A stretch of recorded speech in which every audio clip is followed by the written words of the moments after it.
नमस्कार।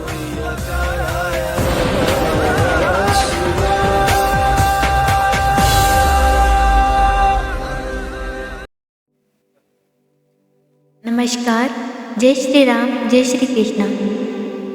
जैसे कि आप सभी को पता है, अभी सावन चल रहा है, तो इसके उपलक्ष्य में मैं शिव पुराण पढ़ना जा रही हूँ कुछ दिनों के लिए। तो आप भी देखिए और सुनिए। तुमेव माता च पिता तुमेव, तुमेव बंधु च सखा तुमेव, तुमेव विद्या धर्मिण तुमेव, तुमेव सर्वं मम देव देव। हर हर महादेव।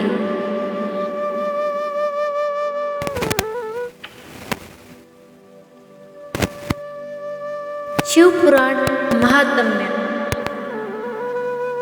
भवान्दिमग्न दिनं मा समुन्दर भवार्णावार्तम् कर्मगायि ग्रहीतांडम दासोहम तवम शंकर। शौनक जी ने साधन विषयक प्रश्न करने पर सूत जी का उन्हें शिव पुराण की उत्कृष्ट महिमा सुनाई। श्री शौनक जी ने पूछा, महाज्ञानी सूत जी, आप संपूर्ण सिद्धांतों के ज्ञाता है। प्रभु, मुझसे पौराणिक कथाओं के सारतत्व का विशेष रूप से वर्णन कीजिए।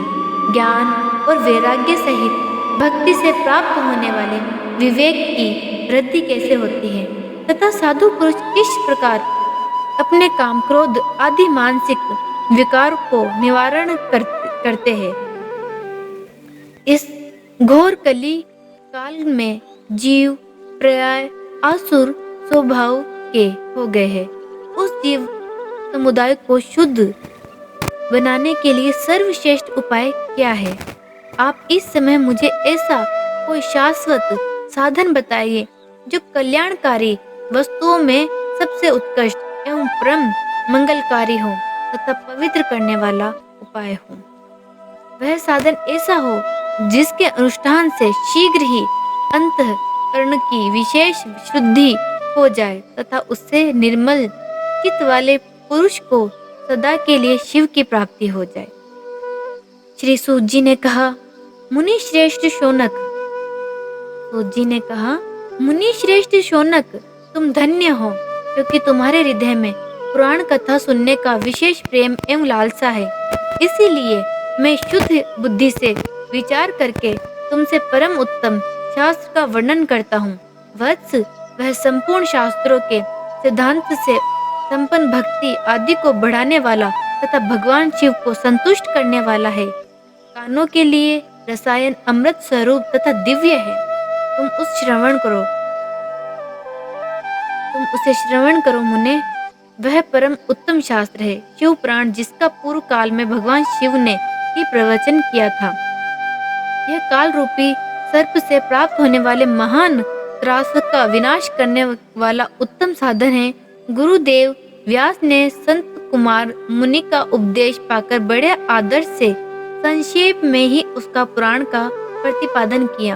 इस पुराण के प्रणयन का उद्देश्य है कल युग में उत्पन्न होने वाला मनुष्य के परम हित का साधन।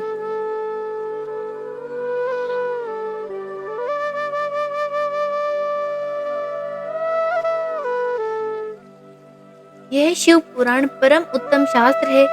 इसे इस भूतल पर भगवान शिव का वांडम्य स्वरूप समझना चाहिए और सब प्रकार से इसका सेवन करना चाहिए।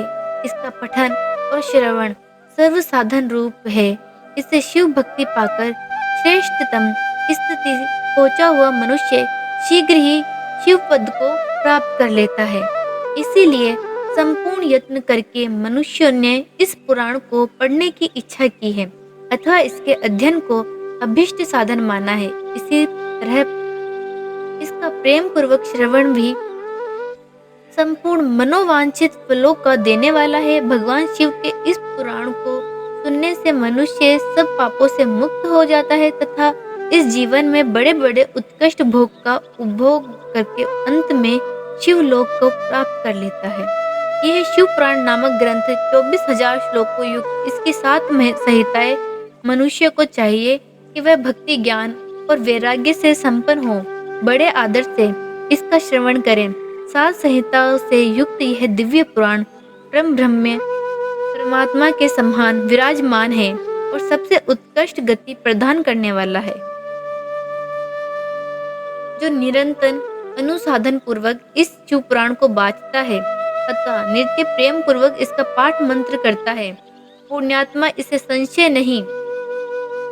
जो उत्तम बुद्धि वाला पुरुष अंत काल में भक्ति पूर्व इसे पुराण को सुनता है, उस पर अत्यंत प्रसन्न हुए भगवान महेश्वर उसे अपना पद धाम प्रदान करते हैं। जो प्रतिदिन आदर पूर्वक इस शिव पुराण को पूजन करता है, वह इस संसार में संपूर्ण भोगों का भोग कर अंत में भगवान शिव के पदों को प्राप्त कर लेता है। जो प्रतिदिन आलस्य रहित हो, रेशमी वस्त्र आदि के वेष्टन से इस शिव पुराण का सत्कार करता है, वह सदा सुखी होता है। यह शिव पुराण निर्मल तथा भगवान शिव का सर्वस्व है, जो इकलोक और परलोक में भी सुख चाहता है। उसे आदर के साथ प्रत्यन पूर्वक इसका सेवन करना चाहिए। यह निर्मल एवं उत्तम शिव पुराण धर्म, अर्थ, काम और मोक्ष रूप चारों पुरुषार्थों देने वाला है। अंततः सदा प्रेम पूर्वक इसका श्रवण एवं विशेष पाठ करना चाहिए। अब पढ़ेंगे हम अध्याय 2। शिव पुराण के श्रवण से देवराज को शिवलोक की प्राप्ति तथा चुंचलाक पाप से भय एवं संसार से वैराग्य। श्री शौनक जी ने कहा, महाभाग सूत जी, आप धन्य है, परमार्थ तत्व के ज्ञाता है। आपसे कृपा करके हम लोगों को यह बड़ी अद्भुत एवं दिव्य कथा सुनाई है। भूतल पर इस कथा के सम्मान कल्याण का सर्वश्रेष्ठ साधन दूसरा कोई नहीं है। यह बात हमने आज आपकी कृपा से निश्चय पूर्वक समझ ली।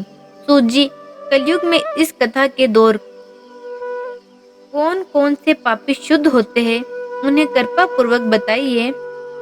इस जगत को कृतार्थ कीजिए। सूत जी बोले, मुने, जो मनुष्य पापी, दुराचारी, खल तथा काम क्रोध आदि में निरंतर डूबे रहने वाले हैं, वे इस पुराण के श्रवण पठन से अवश्य ही शुद्ध हो जाते हैं। इसी विषय में जानकर मुनि इस प्राचीन इतिहास का उदाहरण दिया करते हैं, जिसके श्रवण मात्र से पापों का पुण्यतः नाश हो जाता है। पहले की बात है, कहीं रातों से नगर में एक ब्राह्मण रहता था। एक कथा सुनाई जा रही है, ध्यान से सुनना। पहले की बात है, एक नगर में एक ब्राह्मण रहता था, जो ज्ञान में अत्यंत दुर्बल, दरिद्र, रस बेचने वाला तथा वैदिक धर्म से विमुख था। वह स्नान, संध्या आदि कर्मों से भ्रष्ट हो गया था और वेश्यावृत्ति में तत्पर रहता था। उसका नाम था देवराज। वह अपने ऊपर विश्वास करने वालों लोगों को ठगा करता। उसने ब्राह्मण, क्षत्रिय, वैश्यों, शूद्रों तथा दूसरों को भी अनेक बहानों से मारकर उनका धन हड़प लिया, परंतु उस पापी का थोड़ा सा भी धन कभी धर्म के कामों में नहीं लगा। वह वेश्यागामी तथा सभी प्रकार से आचार भ्रष्ट था। एक दिन घूमता घूमता वह देवयोग से प्रतिष्ठानपुर में जा पहुंचा। वहां उसने एक शिवालय देखा, जहां बहुत से साधु महात्मा एकत्र हुए थे। देवराज उस शिवालय में ठहर गया, किंतु वहां उस ब्राह्मणों को ज्वर आ गया। उस ज्वर से उसको बड़ी पीड़ा होने लगी। वहां एक ब्राह्मण देवता शिव पुराण की कथा सुना रहे थे। ज्वर में पड़ा हुआ देवराज ब्राह्मण के मुख रविंद से निकली हुई उस शिव कथा को निरंतर सुनता रहा। एक मास के बाद वह ज्वर से अत्यंत पीड़ित होकर चल बसा। यमराज के दूत आए और उसे पोशजे बांधकर बलपूर्वक यमीपुरी ले गए। इतने में ही शिवलोक से भगवान शिव के पार्षद गण आ गए। उनके गौर अंग कर्पूर समान उज्जवल थे, हाथ त्रिशूल से संशोभित हो रहे थे। उनका संपूर्ण अंग भस्म से था। रुद्र की मालाएं शरीर शोभा बढ़ा रही थी। ये सब के सब क्रोध पूर्वक यमपुरी गए और यमराज के दूत को मार पीट कर बारंबार धमकाकर उन्होंने देवराज को उनसे चुगलों से छुड़ा लिया और अत्यंत अद्भुत विमान पर बिठाकर जब वे शिवदूत कैलाश जाने के उद्यत हुए, उस समय यमपुरी में बड़ा भारी कोलाहल मच गया। उस कोलाहल को सुनकर धर्मराज अपने भवन से बाहर आए। साक्षात दूसरे रुद्रों के समान प्रतीत होने वाला उन चारों दूतों को देखकर धर्मज्ञ धर्मराज ने उनका विधि पूर्वक पूजन किया और ज्ञान दृष्टि से देखकर सारा वृत्तांत जान लिया। उन्होंने भय के कारण भगवान शिव के उन महात्मा दूतों से कोई बात नहीं पूछी, उल्टे उन सबकी पूजा एवं प्रार्थना की। तत्पश्चात वे शिवदूत कैलाश को चले गए। वहां जाकर उन्होंने उस ब्राह्मण को दया सागर सांब शिव के हाथों में दे दिया। शौनक जी ने कहा, महाभाग सूत जी, आप सर्वज्ञ महात्मा है, आपकी कृपा से बारंबार कृतार्थ हुआ। इस इतिहासकारों को सुनकर मेरा मन अत्यंत आनंद में निमग्न हो रहा है। अंततः अब भगवान शिव में प्रेम बढ़ाने वाली शिव संबंधित दूसरी कथाओं को कहिए। सूत जी ने कहा। श्री सूत जी बोले, शौनक सुनो, मैं तुम्हारे सामने गोपनीय कथा वस्तु का भी वर्णन करूंगा, क्योंकि तुम शिव भक्तों में अग्रगण्य तथा वेद वेताओं श्रेष्ठ हो। समुद्र के निकटवर्ती प्रदेश में एक वाशकल नामक ग्राम है, जहाँ वैदिक धर्म से विमुख महापापी द्विज निवास करते हैं। वे सब के सब बड़े दुष्ट है। उनका मन दूषित विषय भोगों में ही लगा रहता है। वह न देवताओं पर विश्वास करते हैं, न भाग्य पर। वे सभी कुटिल वृत्ति वाले हैं, किसानी करते हैं, भांति भांति के घातक अस्त्र शस्त्र रखते हैं। ये व्यभिचारी है और खल है। ज्ञान, वैराग्य तथा संदर्भ का सेवन ही मनुष्य के लिए परम पुरुषार्थ है। इस बातों को वे बिल्कुल नहीं जानते हैं। वे सभी पशु बुद्धि वाले हैं। अन्य वर्णों के लोग भी उनकी भांति कुत्सित विचार रखने वाले स्वधर्म विमुख एवं खल है। वे सदा कुकर्म में लगे रहते हैं, नित्य विषय भोग में डूबे रहते हैं।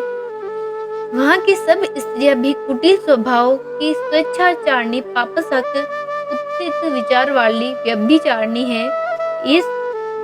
वे शुद्ध व्यवहार तथा सदाचार से सर्वथा शून्य है। इस प्रकार वहाँ दुष्टों का ही निवास है। उस वाशकल नामक ग्राम में किसी समय एक बिंदुक नामधारी ब्राह्मण रहता था। वह बड़ा अधम था, दुर्मात्मा और महापापी था।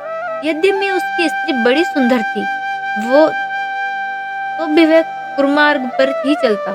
उसकी पत्नी नाम चंचुला था। वह सदा उत्तम धर्म के पालन में लगी रहती थी, तो भी उसे छोड़कर वह दुष्ट ब्राह्मण वेश्यागामी हो गया था। इस तरह कुकर्म में लगे हुए बंधु के बहुत वर्ष व्यतीत हो गए। उसकी स्त्री चंचुला काम से पीड़ित होने पर वह स्वधर्मनाशक भय से क्लेश सहकर भी दीर्घ काल तक धर्म भ्रष्ट नहीं हुई, परंतु दुराचारी पति के आचरण से प्रभावित हो आगे चलकर वह स्त्री दुराचारणी हो गई। इस तरह दुराचार में डूबे हुए उन मूढ़ चित वाले पति पत्नी का बहुत समय व्यर्थ हो गया। तदनंतर शूद्र जातीय वेश्या का पति बना हुआ वह दूषित बुद्धि वाला दुष्ट ब्राह्मण बिंदु समय अनुसार मृत्यु को प्राप्त हो नरक में जा पड़ा। बहुत दिनों तक नरक में दुख भोगकर वह मूढ़ बुद्धि पापी विंध्य पर्वत पर भयंकर पिशाच हुआ। इधर उस दुराचारी पति बिंदु के मन जोन पर वह चंचुला बहुत समय तक पुत्रों के साथ अपने घर में ही रही। एक दिन देव्य योग से किसी पुण्य पूर्वक आने पर वह स्त्री भाई बंधुओं के साथ गोकुर्ण क्षेत्र में गई। तीर्थयात्रियों के संग से उसने भी उस समय जाकर किसी तीर्थ में जल में स्नान किया। फिर वह साधारण बंधुजनों के साथ यत्र तत्र घूमने लगी। घूमती घूमती किसी देव मंदिर में गई और वहां उसने एक देवज्ञ ब्राह्मण के मुख से भगवान शिव की परम पवित्र एवं मंगल कारिणी उत्तम पौराणिक कथाओं सुनी। कथावाचन ब्राह्मण कह रहे थे कि जो स्त्रियां पुरुषों के साथ व्यभिचार जाती है तथा यमराज दूत उनकी योनि में तपे हुए लोहे की पिरघ डालते हैं। पौराणिक ब्राह्मणों मुख से यह वैराग्य बढ़ाने वाली कथा सुनकर चंचुला भय से व्याकुल हो वहां कांपने लगी। जब कथा समाप्त हुई और सुनने वाले सभी लोग वहां से बाहर चले गए तब वह भयभीत नारी एकांत में शिव पुराण की कथा बांसने वाले उन ब्राह्मण देवता से बोली। चंचुला ने कहा, ब्राह्मण, मैं अपने धर्म को नहीं जानती थी, इसलिए मेरे द्वार पड़ा दुराचार हुआ। स्वामिनी, मेरे ऊपर अनुपम कृपा करके आप मेरा उद्धार कीजिए। आज आपके वैराग्य रस से पात इस प्रवचन को सुनकर मुझे बड़ा भय लग रहा है। मैं कांप उठी हूँ। मुझे इस संसार में वैराग्य हो गया है। मुझे मूढ़ चित्त वाली पापिनी को धिक्कार है। मैं सर्वथा निंदा के योग हूँ, कुत्सित विषयों में फंसी हुई हूँ और अपने धर्म से विमुख हो गई हूँ। हाय, ना जाने किस किस घोर कष्टदायक दुर्गति से मुझे पड़ना पड़ेगा। वहाँ कौन बुद्धिमान पुरुष कुमार्ग में मन लगाने वाली मुझे पापिन का साथ देगा। मृत्यु काल में उन भयंकर यमदूतों को मैं कैसे देखूंगी। जब वे बलपूर्वक मेरे गले में फंदे डालकर मुझे बांधेंगे तब मैं कैसे धीरज धारणा करूंगी। नरक में जब मेरे शारीरिक टुकड़े टुकड़े किए जाएंगे उस समय विशेष दुख देने वाली उस महाकन्या को मैं वहाँ कैसे सहूंगी। हाय, मैं मरी गई, मैं चली गई, मेरा हृदय विदृढ़ हो गया, मैं सब प्रकार से नष्ट हो गई, क्योंकि मैं हर तरह से पाप में ही डूबी रही हूँ।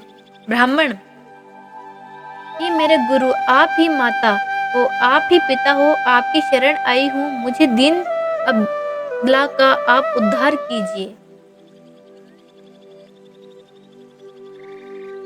अध्याय 3। सूत जी कहते हैं, शौनक, इसी प्रकार अब हम भाग 3 अध्याय 3 का पाठ करेंगे। चंचला की प्रधान से ब्राह्मण उसे पूरा शिव पुराण सुनाना और समय अनुसार शरीर छोड़कर शिवलोक में जा चंचला का पार्वती जी के सखी एवं सुखी होना। ब्राह्मण बोले, नारी, सौभाग्य की बात है कि भगवान शंकर की कृपा शिव पुराणिक एवं वैराग्य युक्त कथाओं सुनकर तुम्हें समय पर चेत हो गया। ब्राह्मण पत्नी, तुम डरो मत, भगवान शिव की शरण में जाओ। शिव की कृपा से सारा पाप तत्काल नष्ट हो जाएगा। मैं तुमसे भगवान शिव की कीर्ति कथाओं से युक्त उस परम वस्तु का वर्णन करूंगा जिससे तुम्हें सदा सुख देने वाली उत्तम गति प्राप्त होगी। शिव की उत्तम कथा सुनने से ही तुम्हारा वृद्धि इस तरह पश्चाताप से युक्त एवं शुद्ध हो गई है, साथ ही तुम्हारे मन में विषयों के प्रति वैराग्य हो गया है। पश्चात ही पाप करने वाले पापियों के लिए सबसे बड़ा प्रायश्चित है। सत्पुरुष ने सबके लिए पश्चाताप को ही समस्त पापों का शोधक बताया है। पश्चाताप को ही पापों की शुद्धि होती है। जो पश्चाताप करता है वही वास्तव में पापों को प्रायश्चित करता है, क्योंकि सत्पुरुष समस्त पापों की शुद्धि के लिए जैसे प्रायश्चित का उपदेश किया है वह सब पश्चाताप से संपन्न हो जाता है। जो पुरुष विधि पूर्वक प्रायश्चित करके निर्भय हो जाता है, अपने कुकर्म के लिए पश्चात नहीं करता, उसे प्राय उत्तम गति नहीं प्राप्त होती है। इससे संशय नहीं है।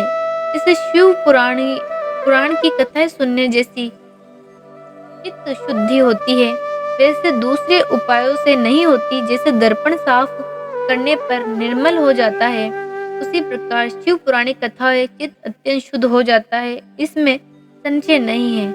मनुष्य के शुद्ध चित्ती जगदम्बा पार्वती सहित भगवान शिव विराजमान रहते हैं।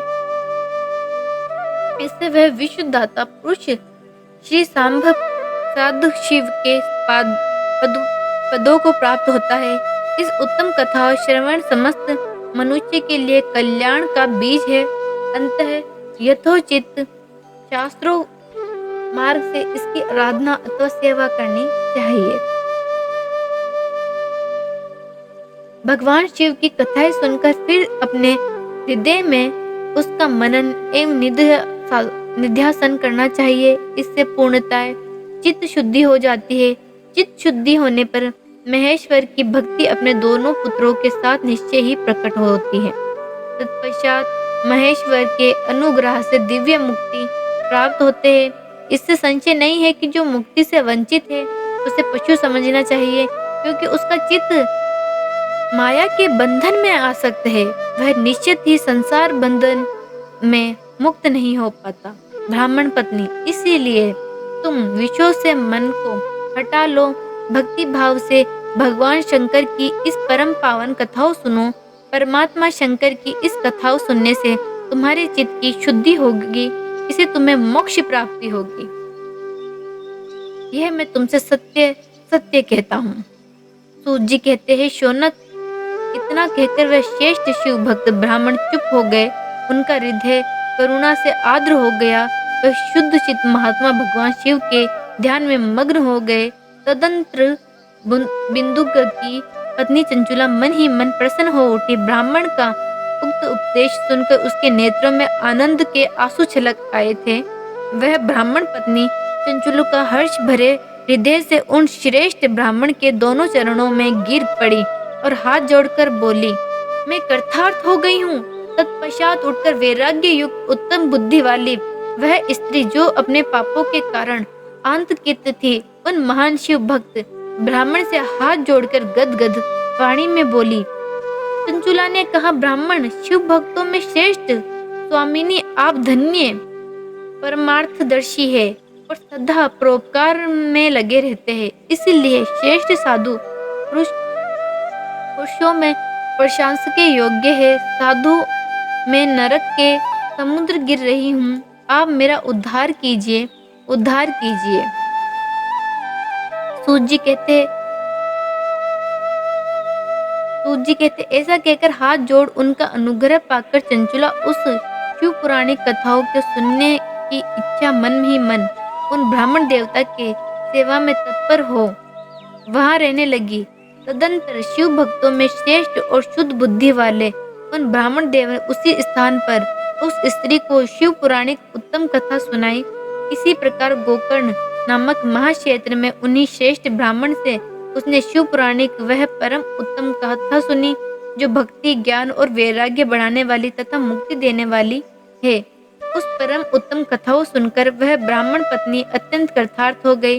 उसका चित्त शीघ्र ही शुद्ध हो गया। फिर भगवान शिव के अनुग्रह से तथा हृदय में शिव के सगुण रूप का चिंतन होने लगा। इस प्रकार उसने भगवान शिव में लगी रहने वाली उत्तम बुद्धि पाकर शिव के सच्चिदानंदमय स्वरूप का बारंबार चिंतन आरंभ किया।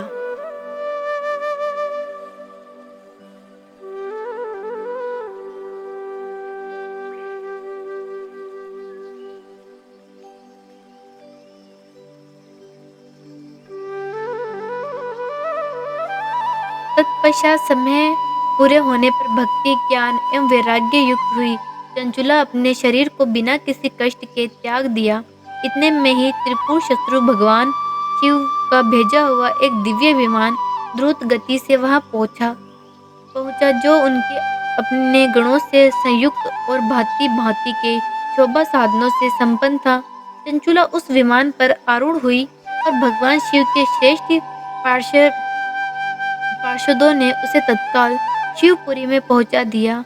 उसके सारे मल धुल गए थे।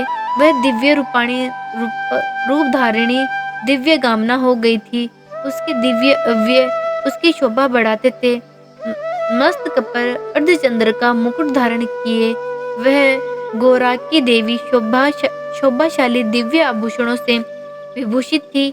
शिवपुरी में पहुंचकर उसने सनातन देवता त्रिनेत्रधारी महादेव जी को देखा। सभी मुख्य देवता उनकी सेवा में खड़े थे। गणेश, भृंगी, नंदीश्वर, वीरदेश्वर आदि उनकी सेवा में उत्तम भक्ति भाव से उपस्थित थे। उनके अंग कांति करोड़ों सूर्यों के समान प्रकाशित हो रही थी। कंठ में नील चिन्ह शोभा पाता है। 5 मुख और प्रत्येक मुख में 3-3 नेत्र, मस्तक पर अर्धचंद्राकार मुकुट शोभा देता। उन्होंने अपने वामाम भाग में गौरी देवी को बिठा रखा था, जो विद्युत पुंज के समान प्रकाशित थी। गौरीपति महादेव जी कांति कपूर के समान गौर थी। उनका सारा शरीर श्वेत भस्म से भस्मित था। शरीर पर श्वेत वस्त्र शोभा पा रहे थे। इस प्रकार परम उज्जवल भगवान शंकर का दर्शन करने वह ब्राह्मण पत्नी चंचुला बहुत प्रसन्न हुई। अत्यंत प्रति युक्त होकर उसने बड़ी उतावली के साथ भगवान को बारंबार प्रणाम किया। फिर हाथ जोड़कर वह बड़े प्रेम, आनंद और संतोष से युक्त विनती भाव से खड़ी हो गई। उसके नेत्रों में आनंद के आंसू अविरल धारा बहने लगी तथा संपूर्ण शरीर में रोमांच हो गया। उस समय भगवती पार्वती और भगवान शंकर ने उसे बड़ी करुणा के साथ अपने पास बुलाया और सौम्य दृष्टि से उसकी ओर देखा। पार्वती जी ने तो दिव्य रूप धारिणी बिंदु गौरप्रिया चंचुला को प्रेम पूर्वक अपनी सखी बना लिया। वह उस परमानंद घन ज्योति स्वरूप सनातन धाम में अविचल निवास पाकर दिव्य सौख्य से संपन्न हो अक्षय सुख का अनुभव करने लगी।